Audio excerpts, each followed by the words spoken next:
This review covers the re-release of the AMC Pacer Wagon by Round 2 under the AMT brand.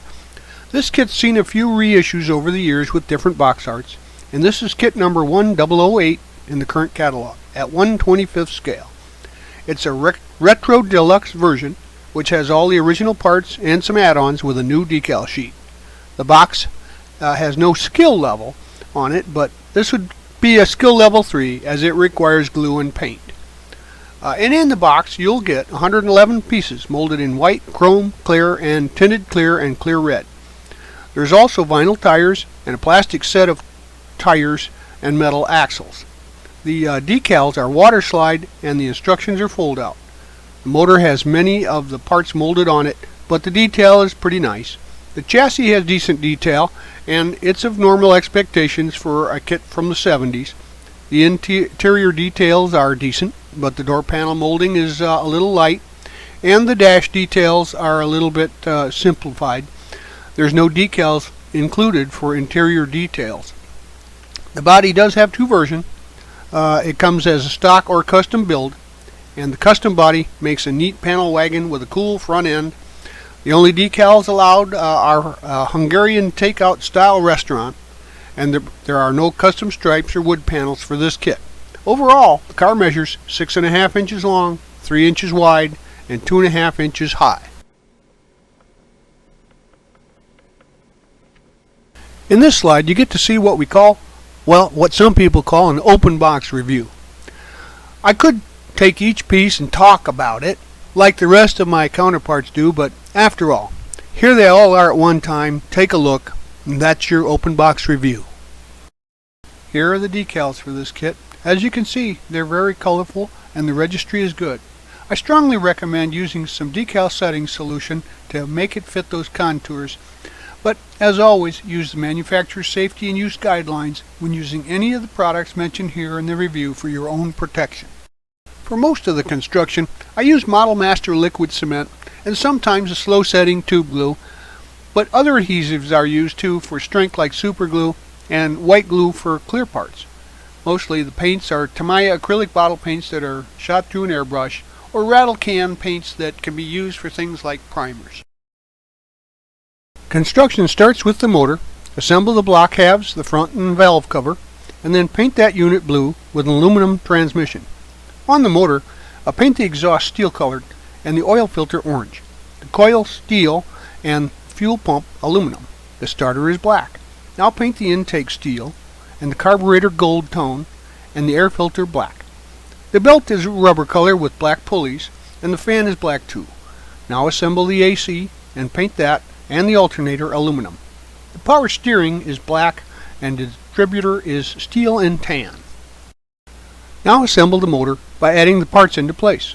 The intake, carb, and oil filter all go to the exhaust manifold, and then the belt has the AC, the alternator, power steering, and fan, and they're attached to the motor's front.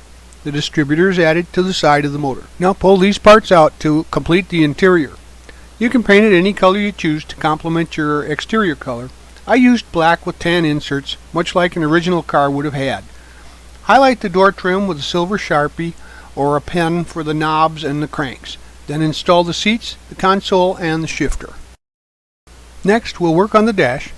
So paint the dash black along with the steering wheel, and then highlight the dash details with a silver pen.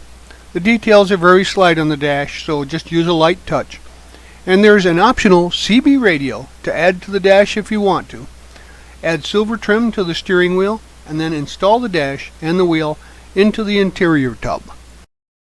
We can work on the chassis next. So assemble the rear leaf springs and all of the front suspension parts to the chassis. Then paint this whole unit flat black. The rear axle is flat black with a steel drive shaft, and the exhaust is steel colored with an aluminum muffler. Now paint the shocks the color of your favorite brand.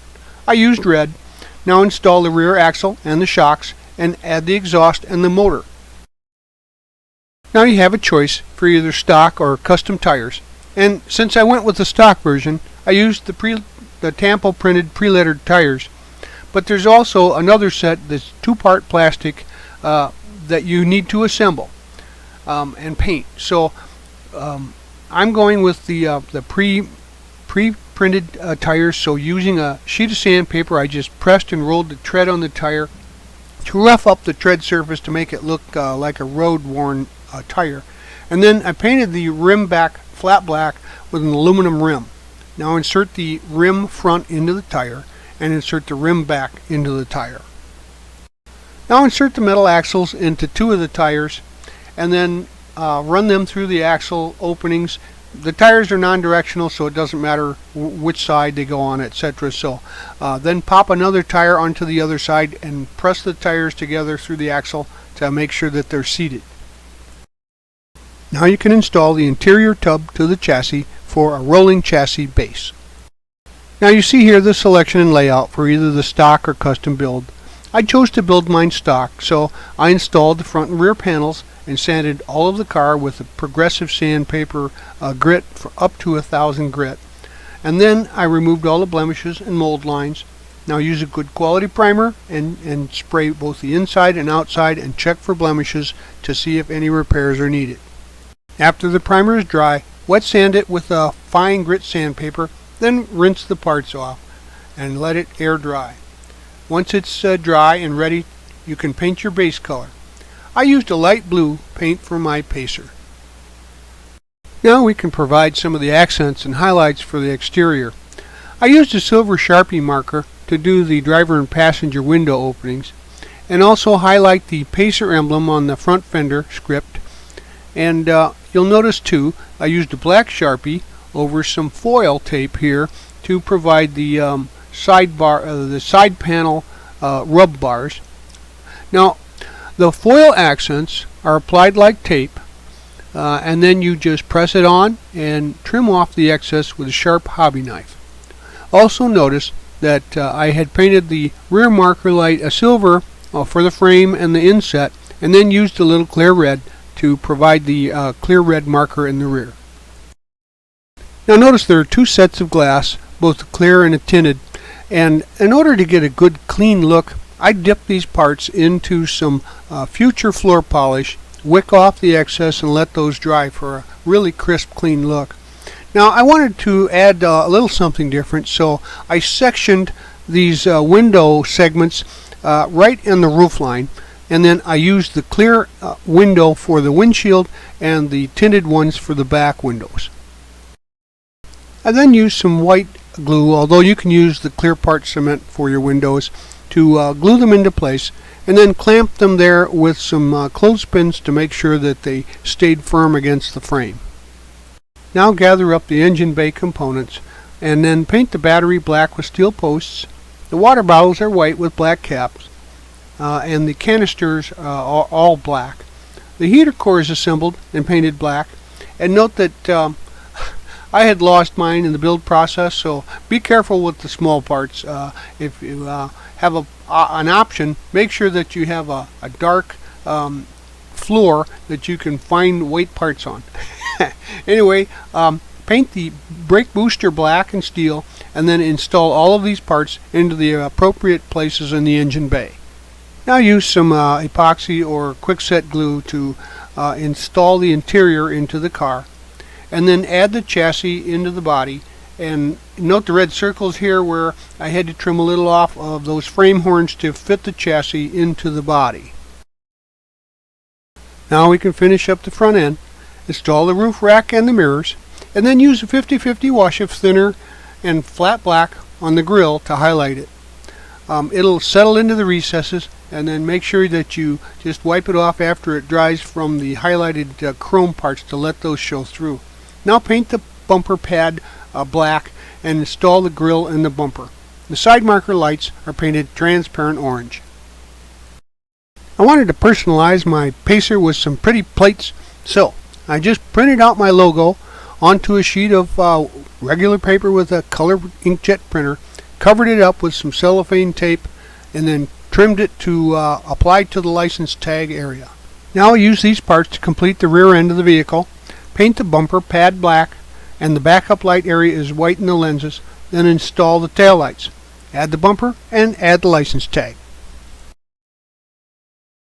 Because this kit has customizing options, you will have some parts left over, so either way you go, there will be a few pieces left, including the decals that you don't use.